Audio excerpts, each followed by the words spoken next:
നമസ്കാരം. ഒടുവിൽ വെള്ളാപ്പള്ളി നടേശൻ തൻ്റെ നിലപാട് വ്യക്തമാക്കിയിരിക്കുന്നു. സാധാരണ രീതിയിൽ പൊതു തെരഞ്ഞെടുപ്പ് വേളയിലെല്ലാം ഓരോരോ പ്രബല സമുദായത്തിൻ്റെയും ആചാര്യന്മാർ, അവരുടെ പ്രമുഖ നേതാക്കന്മാർ എല്ലാവരും തന്നെ അവരവരുടെ രാഷ്ട്രീയ നിലപാടുകൾ വ്യക്തമാക്കാറുണ്ട്. എന്നാൽ ഇക്കുറി ലോക്സഭാ തെരഞ്ഞെടുപ്പിന് കേവലം ഒരാഴ്ച മാത്രം ബാക്കി നിൽക്കെയാണ് വെള്ളാപ്പള്ളി നടേശൻ തൻ്റെ നിലപാട് വ്യക്തമാക്കിയത്. ഒരു മാധ്യമത്തിന് നൽകിയ അഭിമുഖത്തിലാണ് തൻ്റെ രാഷ്ട്രീയ നിലപാടുകളും താല്പര്യങ്ങളും വെള്ളാപ്പള്ളി നടേശൻ അർത്ഥശങ്കയ്ക്കിടയില്ലാതെ വ്യക്തമാക്കിയത്. ജനങ്ങൾ NDA ഭരണം ആഗ്രഹിക്കുന്നു, നരേന്ദ്രമോദി വീണ്ടും ഭരണത്തിൽ വരുവാൻ വേണ്ടി ജനങ്ങൾ ആഗ്രഹിക്കുന്നു.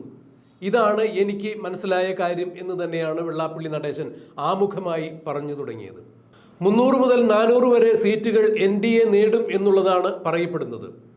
ഇത് നരേന്ദ്രമോദിയുടെ ഒരു താല്പര്യമല്ലേ എന്ന് മാധ്യമപ്രവർത്തകർ തിരിച്ചു ചോദിച്ചപ്പോൾ നരേന്ദ്രമോദിയുടെ താല്പര്യം മാത്രമല്ല, ജനങ്ങളും ഇത് തന്നെയാണ് പറയുന്നത്. ചിലർ പറയുന്നു 300 സീറ്റ് നേടും, ചിലർ പറയുന്നു 400 സീറ്റ് നേടും NDA എന്ന്. 300 ആണോ 400 ആണോ എന്നുള്ളത് മാത്രമാണ് സംശയം. എന്ത് തന്നെയായാലും നരേന്ദ്രമോദി തന്നെയായിരിക്കും അടുത്ത പ്രാവശ്യം ഇന്ത്യ ഭരിക്കുക എന്ന് വെള്ളാപ്പള്ളി നടേശൻ അടിവരയിട്ടു പറഞ്ഞു കഴിഞ്ഞു. INDIA എന്ന മുന്നണി, ഇന്ത്യ എന്ന് പറയുന്ന മുന്നണി ഒരു കാരണവശാലും ഇന്ത്യ ഭരിക്കാൻ ഇപ്പോൾ സാധിക്കുന്ന കാര്യമല്ല എന്നുകൂടി വെള്ളാപ്പള്ളി നടേശൻ എടുത്തു പറയുന്നു. സാധാരണഗതിയിൽ സാമുദായിക നേതാക്കളെല്ലാവരും തന്നെ അവരവരുടെ രാഷ്ട്രീയ നിലപാടുകൾ വ്യക്തമാക്കുമ്പോൾ പിന്നീട് നടക്കുന്ന തെരഞ്ഞെടുപ്പുകളിൽ ഇവരുടെ അഭിപ്രായഗതികൾ കൃത്യമായിരുന്നു എന്ന് മനസ്സിലാക്കാൻ സാധിക്കും. NSS എപ്പോഴും സമദൂര സിദ്ധാന്തമാണ് പുലർത്താറുള്ളത്. എല്ലാവരോടും സമദൂര സിദ്ധാന്തം എന്ന് പറയുമ്പോൾ അതിൽ ഒരു ശരി ദൂരം അവരെന്നും കണ്ടെത്താറുണ്ട്. എന്നാൽ ഇക്കുറി വെള്ളാപ്പള്ളി നടേശനും ഇത് തന്നെയാണ് എടുത്തു പറയുന്നതെങ്കിലും NDA ഭരണം തന്നെ ജനങ്ങൾ ആഗ്രഹിക്കുന്നു എന്ന് പറയുമ്പോൾ വെള്ളാപ്പള്ളി നടേശൻ്റെ മനസ്സ് എങ്ങോട്ടാണ് എന്നുള്ളത് കൃത്യമായി തന്നെ മനസ്സിലായിരിക്കുന്നു. ഒരു കാലത്തും കേരളത്തിൽ പിണറായി വിജയനെതിരായിക്കൊണ്ട് അല്ലെങ്കിൽ CPM-നോ ഇടതുപക്ഷത്തിനോ എതിരായിക്കൊണ്ട് വെള്ളാപ്പള്ളി നടേശൻ ഒരു പ്രസ്താവന നടത്തിയിട്ടില്ല എന്നുള്ളത് ഏറെ ശ്രദ്ധേയം തന്നെയാണ്. എന്നാൽ ഇക്കുറി തൻ്റെ നിലപാട് വ്യക്തമാക്കിയപ്പോൾ പിണറായി വിജയന് അനുകൂലമായി യാതൊന്നും തന്നെ വെള്ളാപ്പള്ളി നടേശൻ സംസാരിച്ചിട്ടില്ല. എന്നാൽ പിണറായി വിജയനെ തള്ളിക്കൊണ്ടും വെള്ളാപ്പള്ളി നടേശൻ യാതൊരു തരത്തിലുള്ള അഭിപ്രായഗതികളും പറഞ്ഞിട്ടില്ല. BJP-യും NDA-യും നല്ല മുന്നേറ്റം നടത്തും എന്ന് തന്നെ വെള്ളാപ്പള്ളി നടേശൻ പറയുന്നു. കഴിഞ്ഞ തവണ ലോക്സഭാ തെരഞ്ഞെടുപ്പിൽ കേരളത്തിൽ നിന്നും 19 സ്ഥാനാർത്ഥികളെയാണ് UDF പാർലമെന്റിലേക്ക് അയച്ചത്. അപ്പോഴും ഇടതുപക്ഷത്തിന് അഭിമാനകരമായി കനൽ ഒരു തരി എന്ന വണ്ണം അഭിമാനമായി സൂക്ഷിക്കുവാൻ വേണ്ടി ഒരു പാർലമെന്റേറിയനെ ഇടതുപക്ഷത്തിന് നിലനിർത്താനായത് ആലപ്പുഴയിലാണ്. വെള്ളാപ്പള്ളി നടേശനും വെള്ളാപ്പള്ളി നടേശൻ്റെ സമുദായമായ ഈഴവ സമുദായത്തിനും വളരെ നിർണായകമായ വോട്ട് ഉള്ള വേരുകളുള്ള മണ്ഡലത്തിലെ ആലപ്പുഴ ലോക്സഭാ മണ്ഡലത്തിലെ ആരിഫാണ് കഴിഞ്ഞ ലോക്സഭാ തെരഞ്ഞെടുപ്പിൽ കേരളത്തിൽ നിന്ന് ജയിച്ച ഒരേ ഒരു ഇടതുപക്ഷ സ്ഥാനാർത്ഥി. അന്ന് UDF-ന് വേണ്ടി മത്സരിച്ച ഷാനിമോൾ ഉസ്മാനെതിരെ കോൺഗ്രസിനകത്തു നിന്ന് തന്നെ ചില പടലപ്പിണക്കങ്ങൾ ഉണ്ടായിരുന്നു. അതുകൊണ്ടാണ് അവർ തോറ്റത് എന്ന് പറയുന്നു. എന്നാൽ വെള്ളാപ്പള്ളി നടേശൻ കൃത്യമായ ഒരു നിലപാട് കഴിഞ്ഞ ലോക്സഭാ തെരഞ്ഞെടുപ്പിൽ കൈക്കൊള്ളുകയും ആ നിലപാട് ഇടതുപക്ഷത്തിന് അനുകൂലമായി ഭവിക്കുകയും ചെയ്തിട്ടുണ്ട് എന്നുള്ളതാണ് പിന്നീട് നടന്ന കണക്കുകളിൽ നിന്നും മനസ്സിലാക്കാൻ സാധിച്ചത്. ഇതെല്ലാം വ്യക്തമാക്കുന്നത് കഴിഞ്ഞ ലോക്സഭാ തെരഞ്ഞെടുപ്പിൽ വെള്ളാപ്പള്ളി നടേശന്റെ സ്വാധീനം വളരെ നിർണായകമായിരുന്നു. ആലപ്പുഴയിൽ ഇടതുപക്ഷ സ്ഥാനാർത്ഥി ലോക്സഭയിലേക്ക് ജയിച്ചു കയറി ചെന്നതിൽ വെള്ളാപ്പള്ളി നടേശന്റെ അനുഗ്രഹാശിസുകൾ ഉണ്ടായിരുന്നു എന്ന് തന്നെയാണ് കരുതപ്പെടുന്നത്. ഇക്കുറിയും ആലപ്പുഴയിൽ ശക്തമായ ത്രികോണ മത്സരം തന്നെയാണ് നടക്കുന്നത് എന്നാണ് വെള്ളാപ്പള്ളി നടേശൻ പറഞ്ഞത്. ആലപ്പുഴയിൽ KC വേണുഗോപാലും ആരിഫും ഇടത് വലത് കക്ഷികളുടെ സ്ഥാനാർത്ഥികളായി മത്സരിക്കുമ്പോൾ BJP-യുടെ സ്ഥാനാർത്ഥിയായി ശോഭാ സുരേന്ദ്രൻ വന്നിരിക്കുന്നു. ശോഭാ സുരേന്ദ്രൻ ഈഴവ സമുദായത്തിൻ്റെ സ്ഥാനാർത്ഥിയാണ് എന്നാണ് വെള്ളാപ്പള്ളി നടേശൻ അടിവരയിട്ട് പറഞ്ഞത്. ഈഴവ സമുദായത്തിൻ്റെ സ്ഥാനാർത്ഥിയാണ് ശോഭാ സുരേന്ദ്രൻ എന്ന് വെള്ളാപ്പള്ളി നടേശൻ അടിവരയിട്ട് പറയുമ്പോൾ വെള്ളാപ്പള്ളി നടേശൻ ഉദ്ദേശിച്ചത് ശോഭാ സുരേന്ദ്രൻ എൻ്റെ സ്ഥാനാർത്ഥിയാണ് എന്ന് തന്നെയാണ്. അതിനപ്പുറത്തേക്ക് വെള്ളാപ്പള്ളി നടേശൻ ശോഭാ സുരേന്ദ്രൻ്റെ സ്ഥാനാർത്ഥിത്വത്തെക്കുറിച്ച് എന്തെങ്കിലും പറയേണ്ടതായി ഇല്ല എന്ന് തന്നെ ആ ഒറ്റ വാക്കിലൂടെ മനസ്സിലാക്കാൻ സാധിക്കും.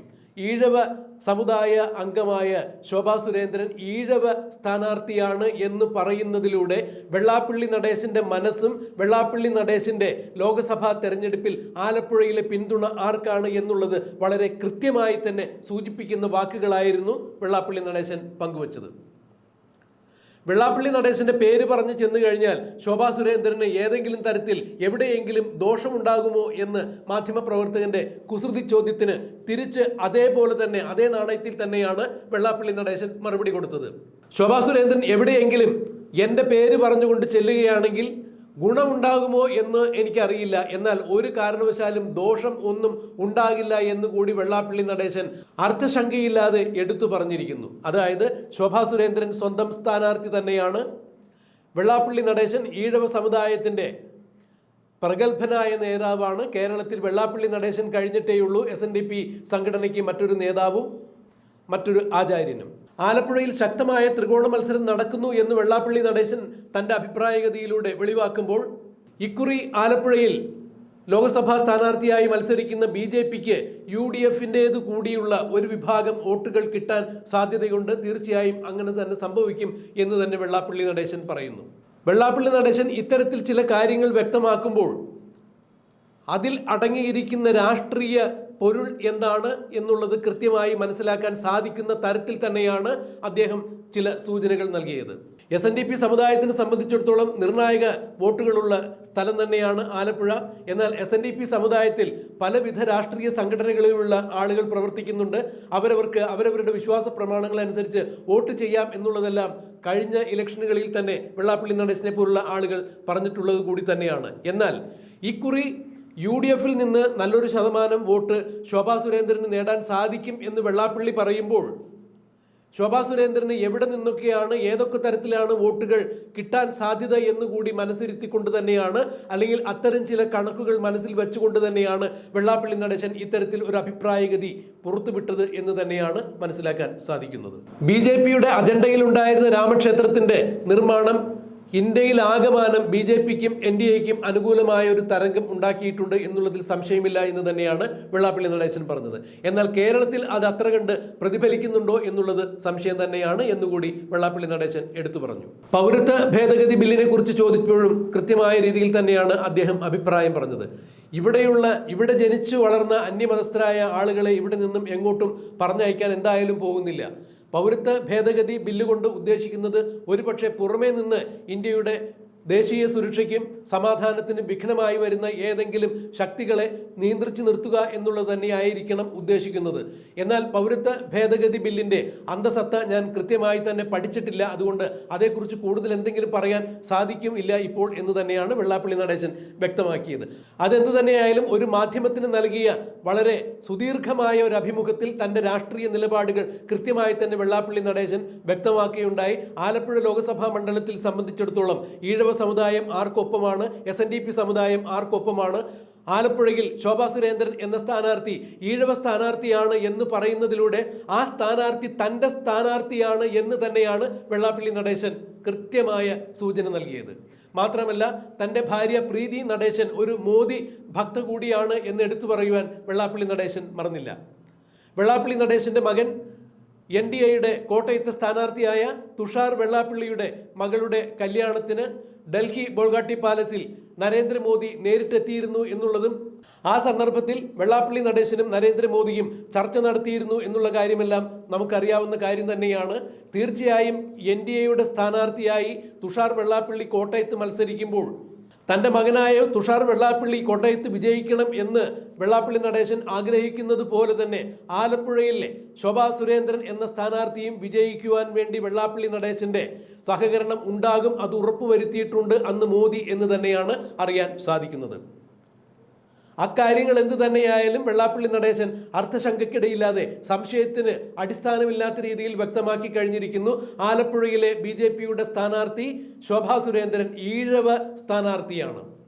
ഈഴവ സ്ഥാനാർത്ഥിയാണ് എന്ന് വെള്ളാപ്പള്ളി നടേശൻ മാർക്ക് ചെയ്ത് പറഞ്ഞിട്ടുണ്ടെങ്കിൽ ആ സ്ഥാനാർത്ഥി എൻ്റെ സ്ഥാനാർത്ഥിയാണ് എന്നുള്ള സന്ദേശം തന്നെയാണ് വെള്ളാപ്പള്ളി നടേശൻ കൊടുത്തിരിക്കുന്നത്. മാത്രമല്ല UDF നിന്നും ഒരു വിഭാഗം വോട്ടുകൾ ഇക്കുറി BJPയുടെ സ്ഥാനാർത്ഥിക്ക് ലഭിക്കും എന്നുകൂടി വെള്ളാപ്പള്ളി നടേശൻ വ്യക്തമാക്കുമ്പോൾ ആലപ്പുഴയിലെ ഇക്കുറി ലോക്സഭാ തെരഞ്ഞെടുപ്പ് ഫലം ഏത് രീതിയിലായിരിക്കും മാറി മറിയാൻ പോകുന്നത് എന്നുള്ളതിൻ്റെ വ്യക്തമായ സൂചന തന്നെയാണ് വെള്ളാപ്പള്ളി നടേശൻ കൊടുത്തിരിക്കുന്നത്.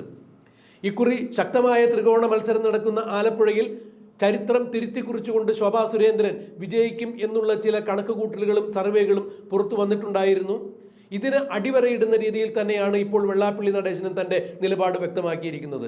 എന്തായാലും തെരഞ്ഞെടുപ്പാണ്, പ്രവചനാതീതമായ കാര്യങ്ങളായിരിക്കും തെരഞ്ഞെടുപ്പിൽ നടക്കുക. വെള്ളാപ്പള്ളി നടേശൻ പറഞ്ഞതുപോലെ ഈഴവ സമുദായാംഗമായ ഈഴവ സ്ഥാനാർത്ഥിയായ ശോഭാ സുരേന്ദ്രൻ ആലപ്പുഴയിൽ ജയിച്ചു കയറുമോ എന്നുള്ളതെല്ലാം തെരഞ്ഞെടുപ്പ് ഫലം വന്നതിന് ശേഷം മാത്രമേ മനസ്സിലാക്കാൻ സാധിക്കൂ. എന്തായാലും ആലപ്പുഴയിൽ എന്താണ് സംഭവിക്കുക എന്നുള്ളത് നമുക്ക് കണ്ടറിയാം, കാത്തിരിക്കാം.